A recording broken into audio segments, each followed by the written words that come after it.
Hey, welcome back to the How to Read Tarot series on Soul Path Astrology. And I'm Desiree, your host for this particular little journey.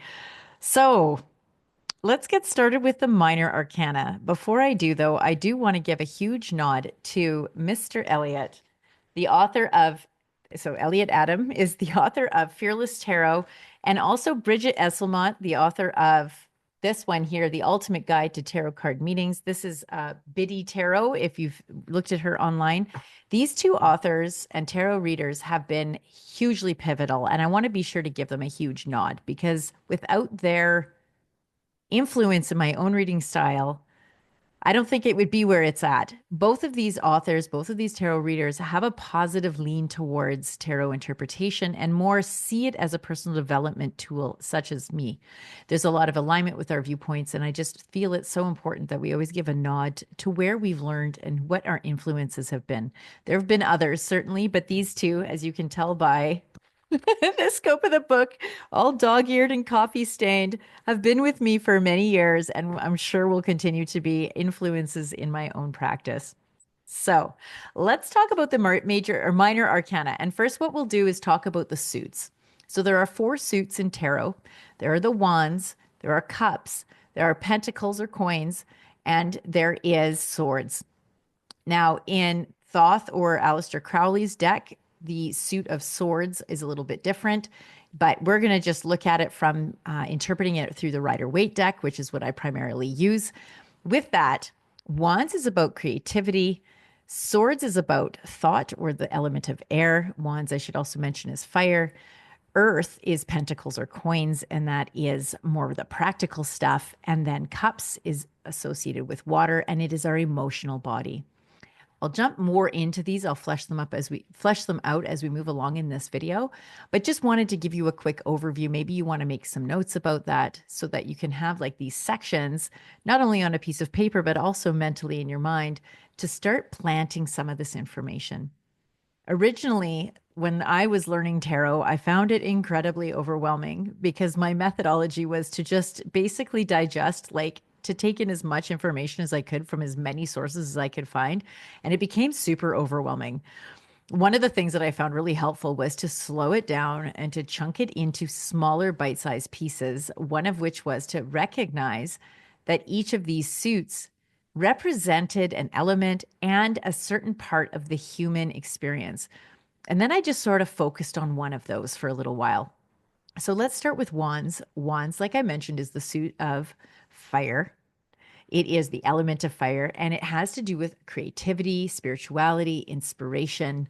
One of the fun ways to remember what it's about is in most decks, the wand itself has a very kind of phallic look to it, which to me is about the fire of life. There is this creative force. It's such a easy way to remember what it means when you're looking at wands in a reading. They could be speaking about a fire sign, if we're doing a reading, and in particular, if they're court cards, because court cards do often reflect actual people as well as the archetypal energy that they hold. The important takeaway with wands, though, is to think about fire, think about inspiration, think about spiritual, that ether, the spiritual ether body. That's what it's referring to. Next in line, we'll talk about cups. So cups is suit of water. Suit of cups has to do with the element of water. Water is our emotional body. In the suit of cups, when they show up in a reading, this is often to do with how you're feeling, how others are feeling in the circumstances, how you're afraid you may feel, or how you're hoping you will feel. Cups often have to do with learning how to manage our emotions, how to self-regulate, how to have the courage to speak truthfully about how we're feeling. For many of us, we've become so divorced from our feelings that it's just a journey in itself, reconnecting to identify exactly how I feel.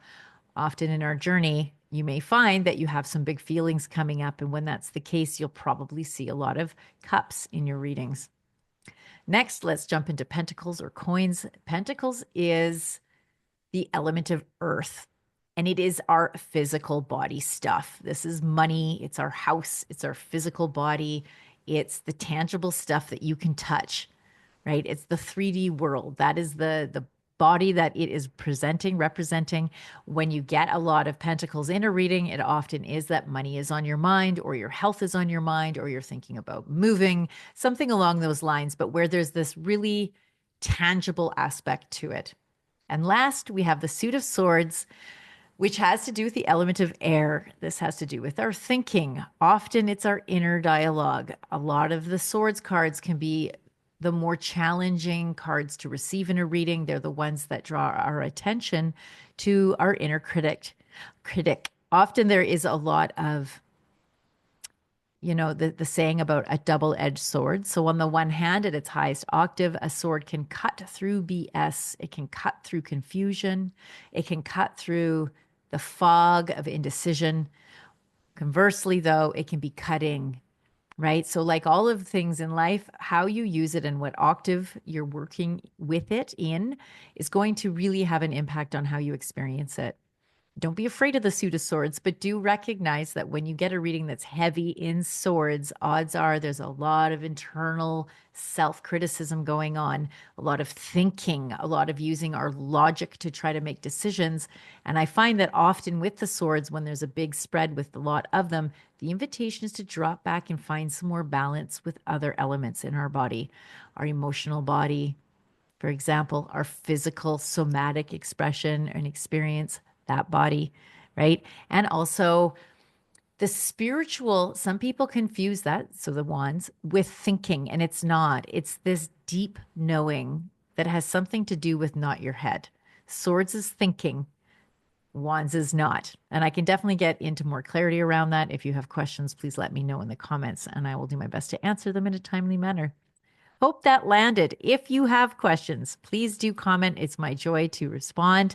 I want very much to create a feeling in a container here where there's clarity, there's understanding, and you feel confident moving forward in your journey, learning how to interpret tarot in your own intuitive way. Looking forward to the next one. Bye for now.